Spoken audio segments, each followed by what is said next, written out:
Hello and welcome back to the channel. What NVMe SSD drive should you purchase? We have installed and benchmarked 8 different drives today, including low-end budget drives and high-performance SSDs such as the Samsung 970 EVO Plus. So which brand should you buy? We will be discussing that today. The drives that have been discussed today are linked in the video description below. Additionally, if it is possible, please subscribe to my channel, like this video, and leave a comment below. YouTube's help with attention and engagement is appreciated. 10 years ago, most people did not use a solid-state drive of any kind, and they were small and expensive. It wasn't until 5 years ago that solid-state drives became mainstream, starting with an excellent series of drives, the Samsung 840 EVO, which I own for my desktop computer, and then 2 years ago I did a comparison video of various SSDs, one for hard drives using serial ATA and one for newer NVMe drives. If you have not before upgraded an older computer from a hard drive to an SSD, I can tell you it can make quite a difference in the speed and performance of the computer. But if you are building a new machine today and are using one of the latest Intel Core processors, then NVMe Express, NVMe, is where it's at. NVMe stands for Non-Volatile Memory Express, which is a really fancy way of saying that the storage is flash memory which can be accessed over the PCI Express bus. These are actually PCIe expansion cards in an M.2 form factor as opposed to something that slides into some sort of expansion slot. It is X4, 4 lanes per PCIe. M.2 is not directly related to NVMe. It is just a different way to connect NVMe drives. There is a commonly held misconception that SATA drives are only 2.5 inch in physical size, when in fact they can be physically smaller or equal in size to the M.2 variant. Most current SATA drives use Advanced Host Controller Interface, AHCI. Here's an important point. You can have AC drives in 2.5 inches form and NVMe drives in the M.2 format. There is a standard called U.2 that nobody adopted and is no longer widely used. As you can see, this right here is a really good example of that. This is two M.2 drives, one is SATA and one is NVMe. In this way, both drives will be the same format. We're discussing today NVMe Express, and frankly at this time, that is what you should be purchasing. Here is a brief summary, without going into too much detail. NVMe is better than AHCI in almost every way. They did not use it for hard drives because they could not have utilized it to their advantage. Hard drives with NAND flash have faster random access times, taking advantage of the superior NVMe protocol. This is why it is used for SSDs. The old interface was intended for hard drives, however it did not work particularly well with solid-state drives. This has changed now with the arrival of the NVMe interface, and so life goes on. How big a hard drive do I need? Once upon a time, 256GB solid-state drives were considered monstrous, but those days are gone. 1 terabyte of NVMe memory can now be bought for about $100. At that price point, I truly believe that most individuals should get a 1 terabyte hard drive for an everyday computer. To make a secondary backup computer, one which is not used very much, you should have a drive of 1 terabyte. It will also be good to have a backup computer which is used only from time to time, something which is quite small. However, you can definitely use a smaller hard drive. Many types of storage can become too small for a machine or operating system over a relatively short period of time. On the other hand, hard drives are relatively inexpensive and can usually be changed out as needed. In addition, unlike hard drives, SSDs tend to be faster and longer lasting as they get larger. 1 terabyte drives are generally a bit faster than the 500 gig versions. They generally have double the total storage capacity of the drive. Although this is not a factor for most people, and generally you will have a better overall experience on that drive. The drive also contains a larger buffer or cache for instances when you require your computer to be able to handle multiple large requests simultaneously. As of their latest price reduction, I recommend getting the 1 terabyte model unless you are very constrained for cache. 2 terabytes is not a crazy amount of space, but let's talk about it in a moment. Video games are becoming larger. In addition, video games are becoming larger and more complex, so game designers rely on disk drives to stream data into the games. If you don't like having your microphone cut off, especially in open-world games or fast-paced games or games that change the maps often, then you might want to install your most modern games on an SSD. Moreover, if you do not load the game completely, you will get repeated texture pops, accompanied by annoying delays during gameplay. As for its size, Call of Duty Black Ops 4 takes up 140 gigabytes.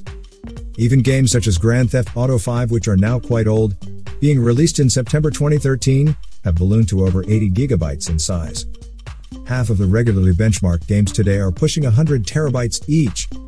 If you want any further indication that you should set aside 1 terabyte of storage for your boot drive, not to mention your game and data drive.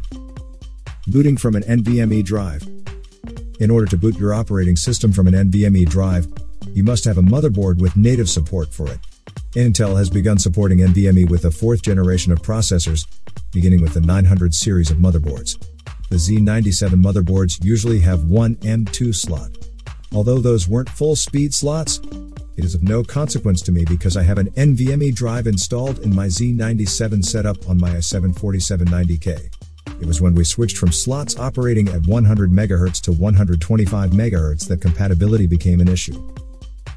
Newer computers should be utilizing M.2. Any new computer should also have a M.2 slot. AMD started supporting NVMe with its Ryzen processors in 2017. A SATA SSD provides sufficient storage for anyone with a computer that truly needs significant storage. Perhaps you might want to add a second solid-state drive to your machine now with the intention of making it your primary boot device once your main system has been upgraded at some point in the future. Adding M.2 to an older computer. This is a PCI Express 4X card plugged into an M.2 slot because an M.2 slot is just 4 PCI Express lanes. This will allow you to make the connection between the wires and the printed circuit board. It can be installed in just about anything. A 10-year-old i7-920 will run this and it will be able to act as a data drive. It is not a boot disk, but a data storage device. Therefore, go ahead and buy the NVMe drive of your choice and place it inside your old system, making sure to remove it when you upgrade so that it can be placed into the new computer as a boot drive. Another advantage of this card for any computer user is that it makes installation much easier. You need a 2.5-inch drive, a power cable from your power supply and SATA data cable, 4 drive screws for mounting your system, a place to put it, and cable management. Insert the card into the card reader. Put the drive into the computer. You're done. The installation takes just a minute and is very easy. Even if you have an older computer. Especially if you have an older PC with a PCI Express 2.0 slot. You will still be able to run this at half speed, but there is a price to pay, installing a budget drive. It will still not matter for this problem. Even if you have a 7, 8 or 9-year-old computer, installing more internal storage is a simple way to go. If you have a PCI Express 4 or greater slot to put it into. Finally, as a final point, a question which many people ask is what is the difference between single-level cells, SLC, multi-level cells, MLC, tri-level cells, TLC, and quad-level cells, QLC. What is the difference between SLC, MLC, TLC and QLC? The SLC model uses 1 bit of information per non-memory cell. MLC is 2 bits per non-memory cell. TLC is 3 and QLC is 4. Dramatically speaking, the difficulties of implementing QLC are significantly greater than the difficulties in implementing TLC. However, you receive much more storage for your buck, which is why the hard disk drive companies do it. We have not used SLC drives in a long time.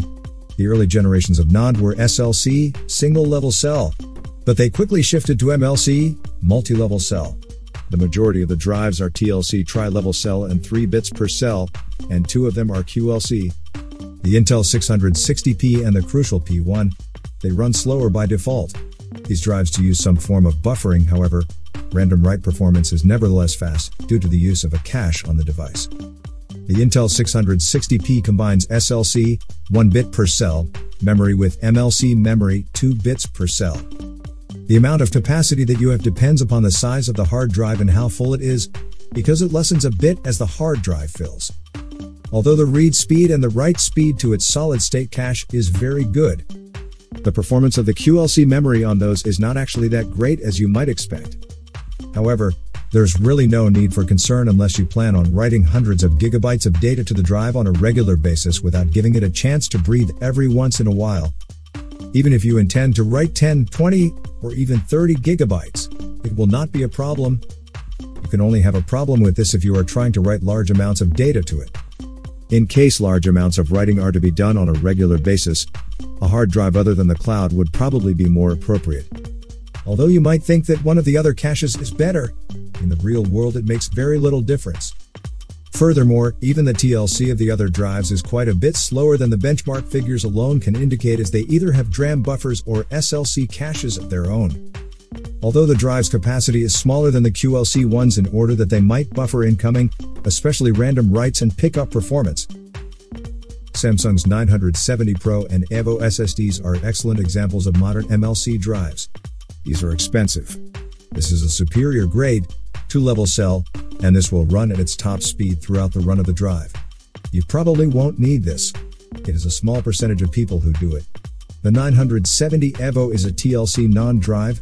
As such, it possesses a lower theoretical maximum write ceiling than some drives. Samsung makes spectacular hard drives. They are expensive, but nonetheless, they're still very high quality. Now, I actually have that particular disk in the Threadripper machine, which are my primary hardware device used to create content for YouTube. I work intensively with it, so I have a professional grade hard drive installed. However, unless you are using it for video production, 4K resolution at 60 frames per second, for your job, as I do, then it should be fine. You may not need an expensive Pro drive. There are other factors that also matter, like the exact nature of the NAND in the drive and how it may affect the format of the drive. Drive write life. Don't worry about how much write life the drives have. Unless you intentionally mistreat the computer, and if you have not heard of this before, all flash memory wears out eventually. Unlike hard disks, non-memory cells have a limited number of writes that they can handle, and all of these controllers compensate by using algorithms to minimize data sorting on the board, spreading out writes across the device to lessen the risk of wearing out one area. These will become worn out long before they are obsolete. I have owned solid-state drives since 2010. I still have the original drives I used in 2010. No hard drives in my computer have used up more than 10% of their total lifetime write capacity. Most of my hard drives are at 98 or 97% of the total remaining writes. However, if you are concerned about it, you should rest assured that it is not as big of a deal as it may sound. It is time to move on to some benchmarks. Let us begin with sequential and then move on to random performance. First, I'd like to discuss sequential read and write performance. These are the wow look at this moments where we have data speeds of 3.5 gigabits per second. When compared to the transfer rates of 500 to 550 megabytes per second, these are substantially faster rates. With some drives you will instantly notice that the crucial P1 and the Intel 660p are slower, and oddly somehow the sequential write speed of the Intel 760p is 50% of the other drives. However, its upsides are effectively offset by its downsides. For example, the sequential read and sequential write speeds of the other standard TLC-based SSDs, such as the Adata S510 and Sebert Rocket, are both faster than the Samsung 830. The 970 Evo Plus and the Western Digital Black SN750 are in the same 3.5 gigabytes per second band. It appears quite impressive. However, unless you are transferring files directly from one identical hard disk to another identical hard disk, I think you will not find this transfer rate occurring very often, and I am wondering whether or not this really matters in day-to-day use. While that is a subjective concern, it can be examined based upon the speed of load time, the launch time, and the length of time needed to install and launch applications. Me, having used so many of these drives in practical circumstances, I can inform you that random matters more than sequential. Here are some test results of random reads and writes. Still a stunning performance, but naturally not as high as the original.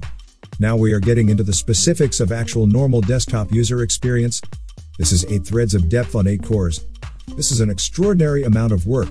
This is not going to be the experience on a single user desktop running several programs simultaneously, with a web browser open, playing a video while playing a game. This is an intensive, high-demand project with a high workload. It makes the numbers really impressive. It also enables multiple controllers and multiple data channels, enabling the device to achieve higher throughput performance. However, this is not the sort of thing you will see on an everyday basis. What has been changed here is the queue depth is 32, but the thread count is 1. What I'm saying is that one person is creating one thread that will handle multiple things, or work on 2 different programs, or access 2 different databases. But in general, this is more indicative of the high-demand workloads placed by a single program on these hard drives. What we are seeing here is a consistent level of performance across the board. A read speed of roughly 500 megabytes per second and a write speed of roughly 400 to 500 megabytes per second. All differences were leveled out when the thread count was reduced. If we do not use the Q depth count, performance numbers become meaningless. This is more down to earth and more realistic than any of those drive companies because you will never see this kind of speeds advertised on the box or on the packaging or in the online advertising or wherever you look. Based on our own testing, the Western Digital Black hard drive has an average random read rate of about 45 megabytes per second, and it has an average random write rate of about 146 megabytes per second. Random write speeds are higher in solid-state hard drives because they all have some form of a cache, a DRAM buffer, or they have a small amount of flash memory that is faster than the rest of the drive, and the flash memory allows for the buffer of the incoming writes. So random writes coming in out of order the drive could take storing the buffer, rearrange, and then write onto the drive, which is why the random write speed is so much faster than the random read speed. Keep in mind that even the spectacular Samsung 970 EVO Plus only does 65 megabytes per second when reading random data. In comparison to the lowest drives available from online stores, the Sabrent Rocket, and to my surprise, the $72.77 Adlink S70, and in my opinion, the Western Digital Black SN750 are both better deals.